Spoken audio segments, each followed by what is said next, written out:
नमस्ते dear friends, class 11 students, आप सभी का स्वागत है इस नए यूट्यूब चैनल पर टीपी सर की क्लास।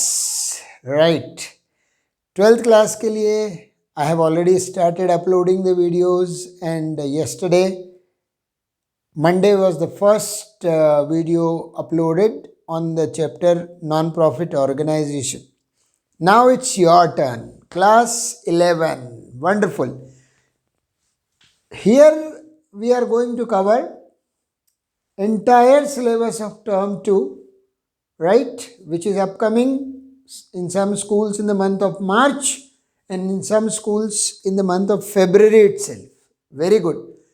कोई प्रॉब्लम नहीं, बहुत आराम से comfortably we will cover the entire syllabus and it will help you in revising and scoring good marks.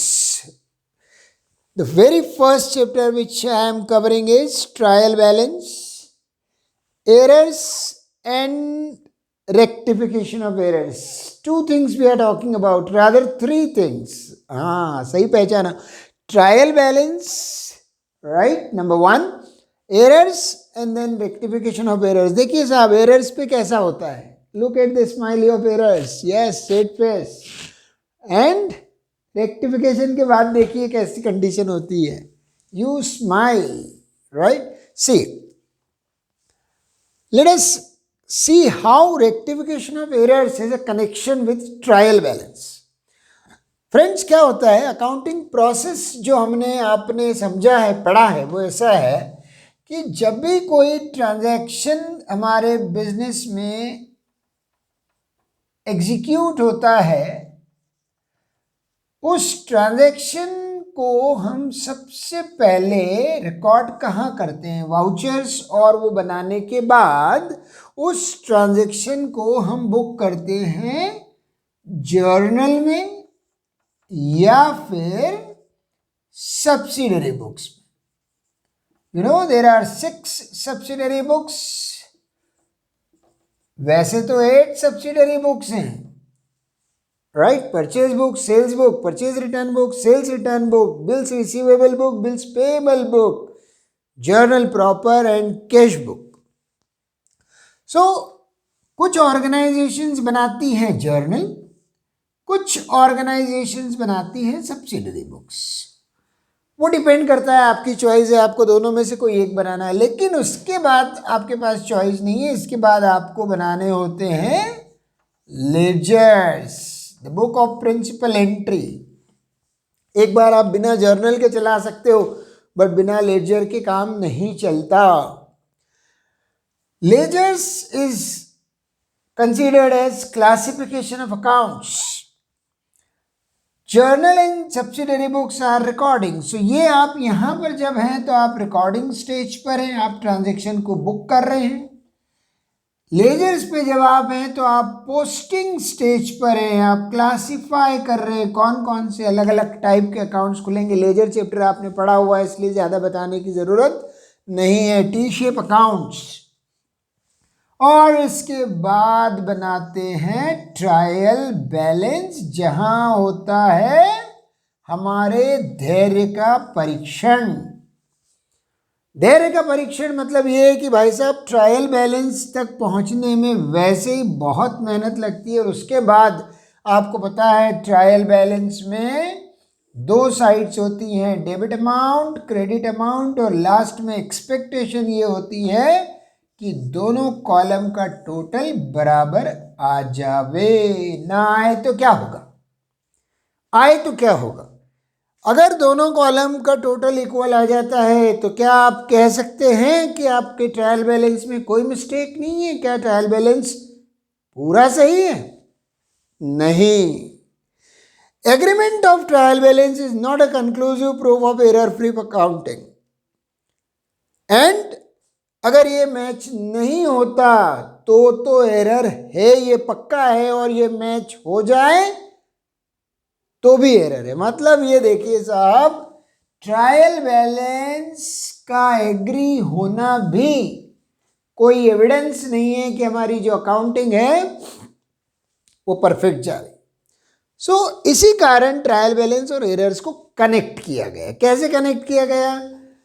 Trial balance is that device, that statement which is prepared from ledger balances, and if your ledgers are prepared correctly, properly, and if there are no errors in the ledgers, you post them in trial balance, and normally the trial balance matches. But when it does not match, by somewhere you have committed some accounting error, right? Now there is a question that after trial balance I have to prepare financial statements, trading account, profit and loss account, and balance sheet.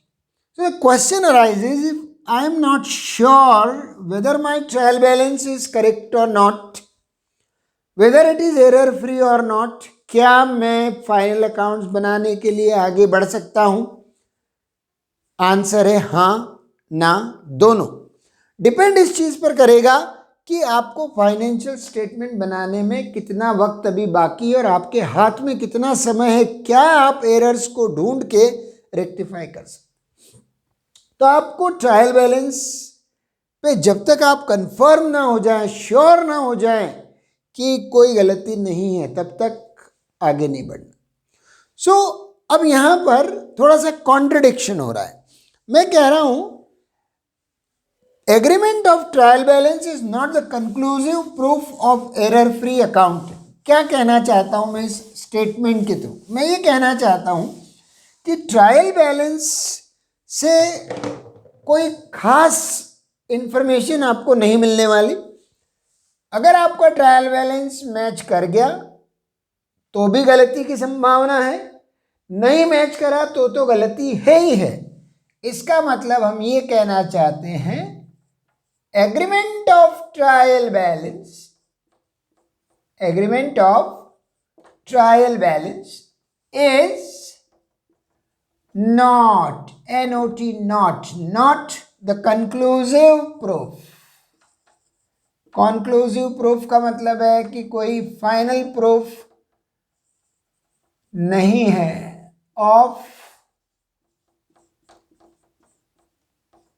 Error free accounting. ये statement बहुत गंभीरता से note करना मेरे प्यारे friends. Examination में आमतौर पे इसका क्वेश्चन बना के पूछा जाता है, agreement of trial balance is not the conclusive proof of error free accounting. Comment, discuss, do you agree with this statement? If yes, give reasons in support of your answer. तो कहने का मतलब यह है कि yes, the statement is correct. Trial balance equal आ जाए तो भी गलती की संभावना है, ट्रायल बैलेंस इक्वल ना आए तो गलती है ही। तो फिर हम ट्रायल बैलेंस बनाते क्यों हैं?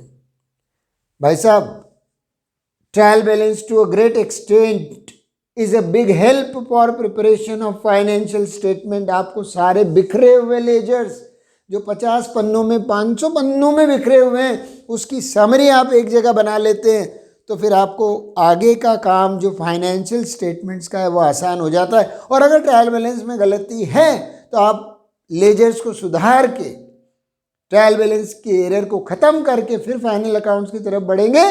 That will be convenient for the accountant, the organisation and also for users of accounting information.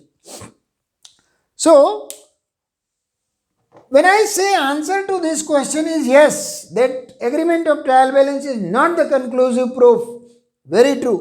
So, I want to know that which type of errors are there when the trial balance has matched, and what are the types of errors when trial balance is not matched. So, accounting errors को हम दो तरीके से classify कर सकते हैं। Accounting errors can be classified on 2 basis. Number 1, on the basis of their effect on trial balance, यानी वो गलती किस तरह से ट्रायल बैलेंस को प्रभावित करती है या नहीं करती। पहला classification, errors can be classified on the basis of their agreement on trial effect on trial balance, and number 2 on the basis of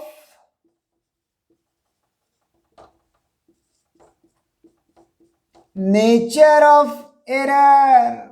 very good, सही पहचाना बेटा आपने। नेचर ऑफ एरर, बच्चे पूछते सर एरर का भी कोई नेचर होता है, एरर कोई इंसान है जिसका नेचर होगा? हाँ बच्चों, एरर इंसान भले ही नहीं है लेकिन उसका नेचर है। नेचर कैसा होता है देखिए, आप एरर के आधार पे पहचान सकते हैं वो किस टाइप की एरर है, उसके अंदर कौन सी वैरायटी छुपी हुई। Okay, so on the basis of their effect on trial balance, errors can be further classified into two parts. Errors not disclosed by trial balance, वो गलतियां जो ट्रायल बैलेंस से पता नहीं चलती, यानी कि वो गलती हुई है और आपका ट्रायल बैलेंस मैच कर गया और आप गलत फहमी में जी रहे हो, मेरा ट्रायल बैलेंस सही है लेकिन गलती है। ये वो शरारती गलतियां हैं, बदमाश गलतियां हैं जो हुई हैं मगर आपको नज़र नहीं आ रही क्योंकि ट्रायल बैलेंस को उन्होंने बिल्कुल अछूता रखा है। आपका ट्रायल बैलेंस मैच कर गया, सी आंसर डिफरेंट होगा, सही आंसर ट्रायल बैलेंस का कुछ और होगा, लेकिन यहाँ पर आपके ट्रायल बैलेंस में डेबिट और क्रेडिट इक्वल आ गया, ट्रायल बैलेंस मैच कर गया। और कुछ एरर्स ऐसी होती हैं, errors not errors disclosed by trial balance, मतलब वो एरर ट्रायल बैलेंस को चकमा नहीं दे पाती। अगर वो गलती हुई है तो ट्रायल बैलेंस टैली नहीं करता, ट्रायल बैलेंस जिद्दी है, बोलता है मैं नहीं हो रहा इक्वल, ये गलतियां हैं। तो जो एरर ट्रायल बैलेंस को चकमा दे जाती है वो कहलाती है errors not disclosed by trial balance, और जो एरर ट्रायल बैलेंस को चकमा नहीं दे पाती वो कहलाती हैं डिस्क्लोज्ड बाय ट्रायल बैलेंस। ये वो गलतियां हैं जहां आपका टीबी मैच नहीं करेगा, टीबी विल नॉट मैच, और इसमें trial balance will match. We will talk in detail about these types of errors, इनके एग्जाम्पल्स और हर चीज पे हम बात करेंगे। On the basis of nature of errors, errors are of 4 types, basic 4 types. Principal errors, that is errors of principles. Number 2, omission errors, that is errors of omission, the transaction being omitted. Compensating error,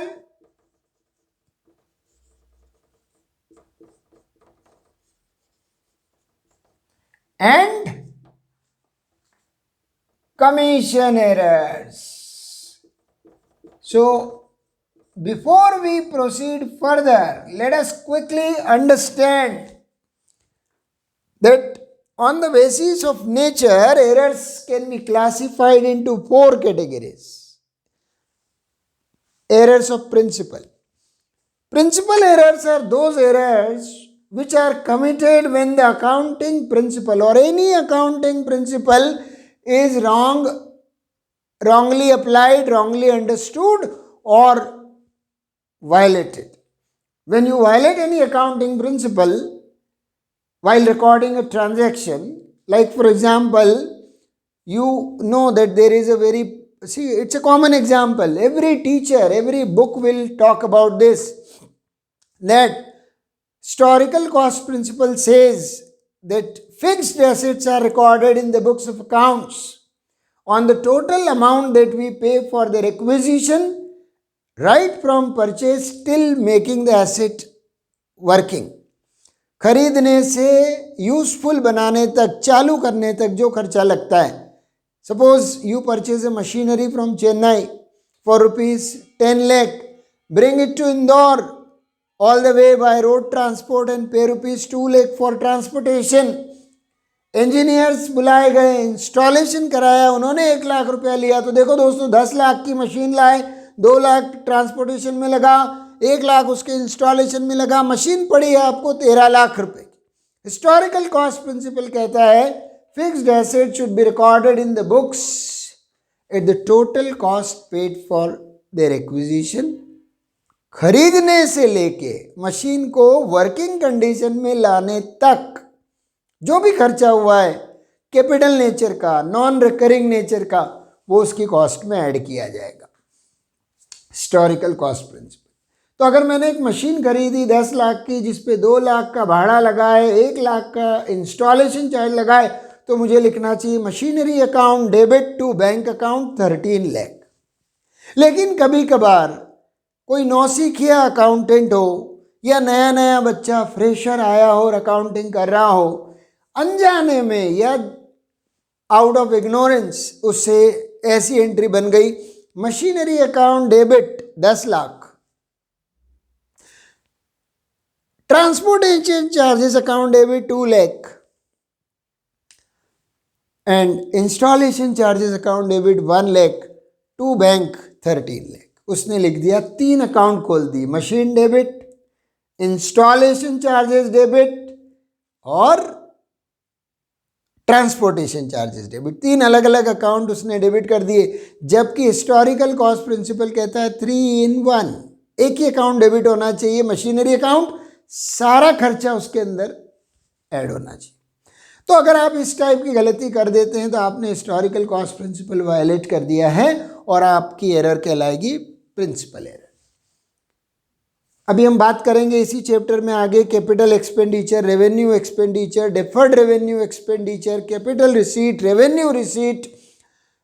सो जब किसी capital expenditure को हम revenue expenditure लिख देते हैं या किसी revenue expenditure को कैपिटल एक्सपेंडिचर लिख देते हैं, जब किसी कैपिटल रिसीट को रेवेन्यू रिसीट लिख देते हैं या किसी रेवेन्यू रिसीट को कैपिटल रिसीट लिख देते हैं, तो दोस्तों जो गलती होती है वो सीधी सीधी प्रिंसिपल एरर है. और ऐसी गलतियां ट्रायल बैलेंस की हेल्थ पे, सेहत पे कोई प्रभाव नहीं डालती. आपका ट्रायल बैलेंस मैच कर जाएगा, आपको पता भी नहीं लगेगा कोई गलती है कि नहीं, क्योंकि आपको देखो 3 अकाउंट डेबिट आपने किए, उसकी जगह आपको 1 अकाउंट डेबिट करना था.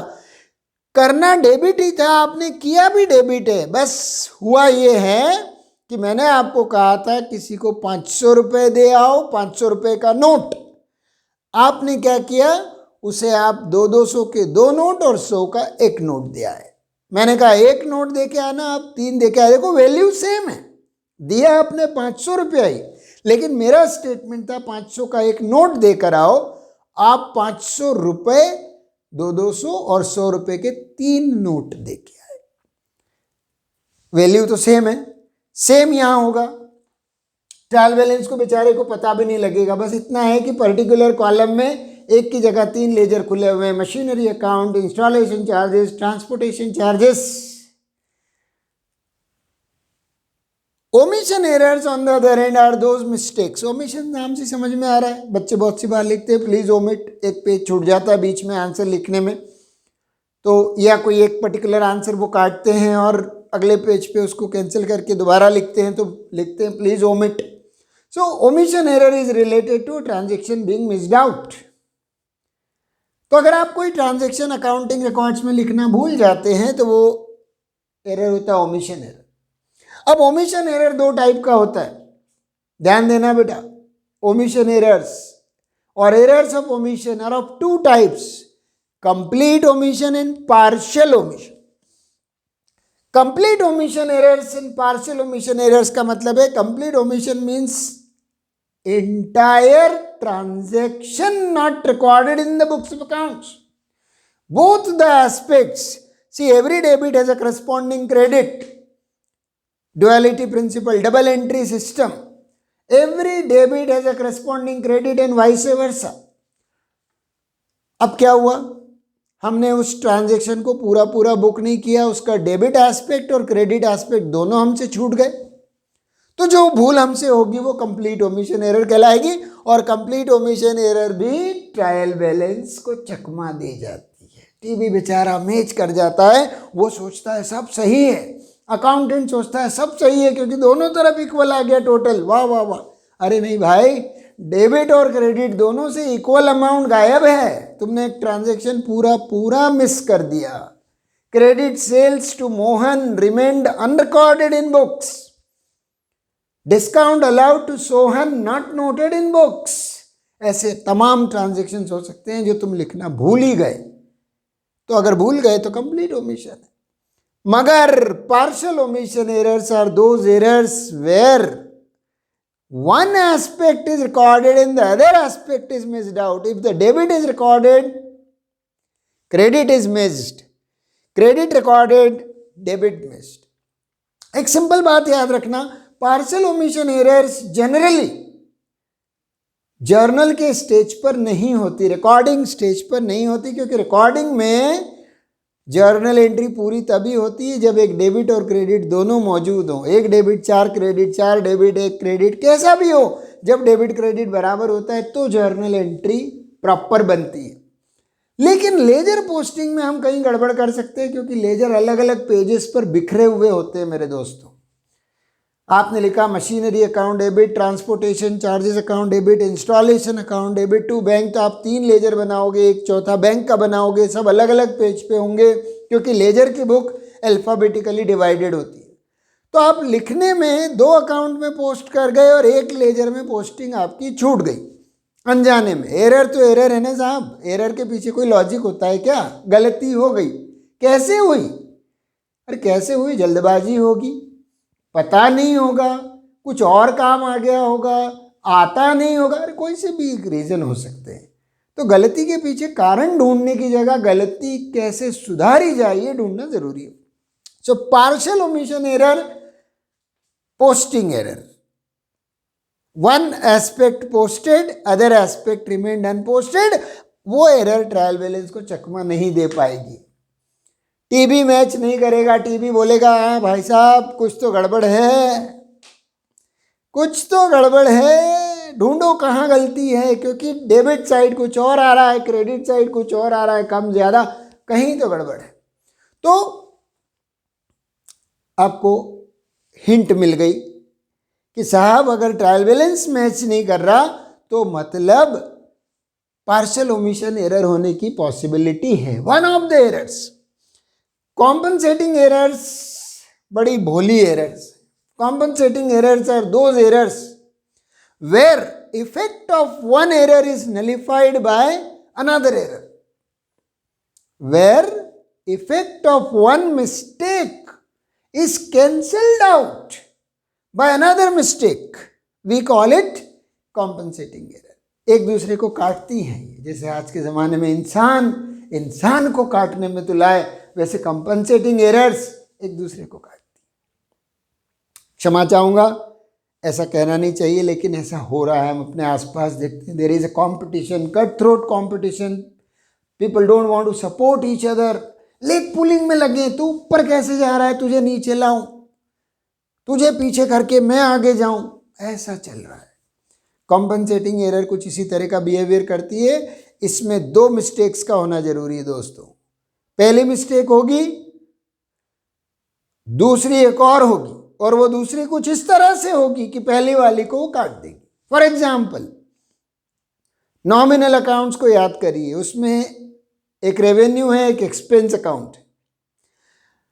हमने एक रेवेन्यू अकाउंट जैसे सेल्स को मान लीजिए अपनी बुक्स में 400 रुपये से ज़्यादा लिखा।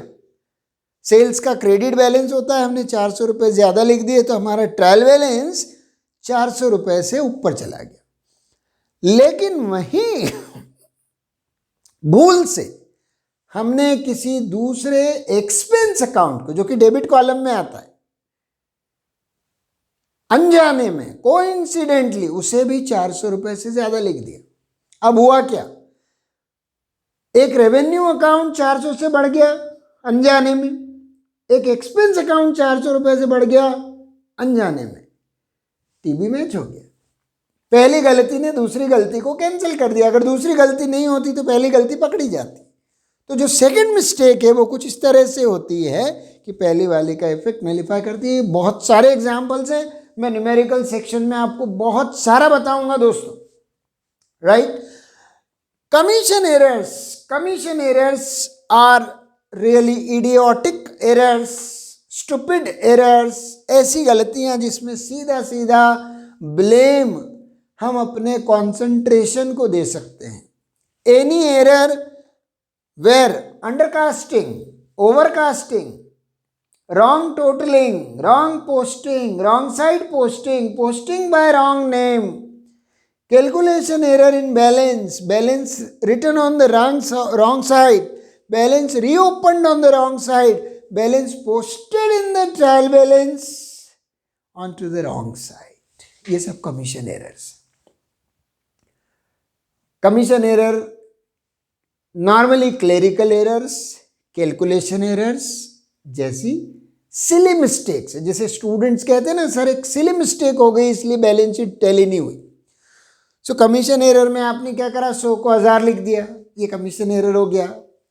किसी लेजर का डेबिट टोटल 5200 आ रहा था, आपने 2500 लिख दिया, ट्रांसपोजिशन एरर बोलते हैं, जहाँ फिगर का एक्सचेंज हो जाता है।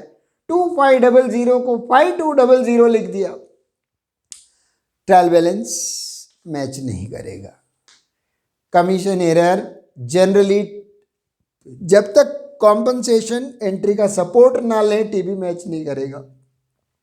सो कमीशन एरर में क्या क्या आया, calculation mistake, undercasting, overcasting, posting in the wrong ledger, posting with wrong amount, posting on to wrong side, wrong balancing, wrong balance carried down, wrong balance brought down and posting into the wrong column of trial balance।